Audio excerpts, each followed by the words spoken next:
একটা সময় ছিল যখন বাংলাদেশ ব্যাংক ছিল বাংলাদেশের অর্থনৈতিক নিয়ন্ত্রণের কেন্দ্রবিন্দু, কিন্তু সেখানে হচ্ছিল সাইবার হ্যাক, টাকা পাচার। প্রশ্ন একটাই, এই ব্যাংকিং দুর্নীতির দায় কার?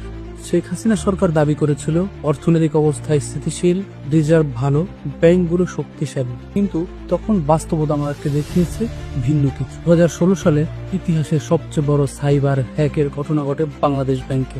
বাংলাদেশ ব্যাংকের রিজার্ভ থেকে $81 মিলিয়ন হঠাৎ করে উধাও। আজ পর্যন্ত ওই ঘটনার সুষ্ঠু কোনো বিচার হয়নি সুষ্ঠু কোনো তদন্ত।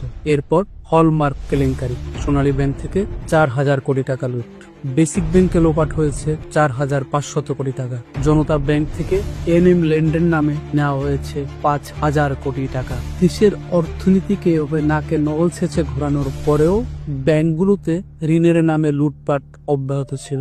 সরকারি ব্যাংকগুলো ছিল শেখ হাসিনা নিজস্ব লোকজনের হাতে। ঋণের নামে তারা লুটপাট করেছে, সেই টাকার ঘাটতির যোগান দিতে জনগণের টাকা দিয়ে চলেছে বেইল আউট।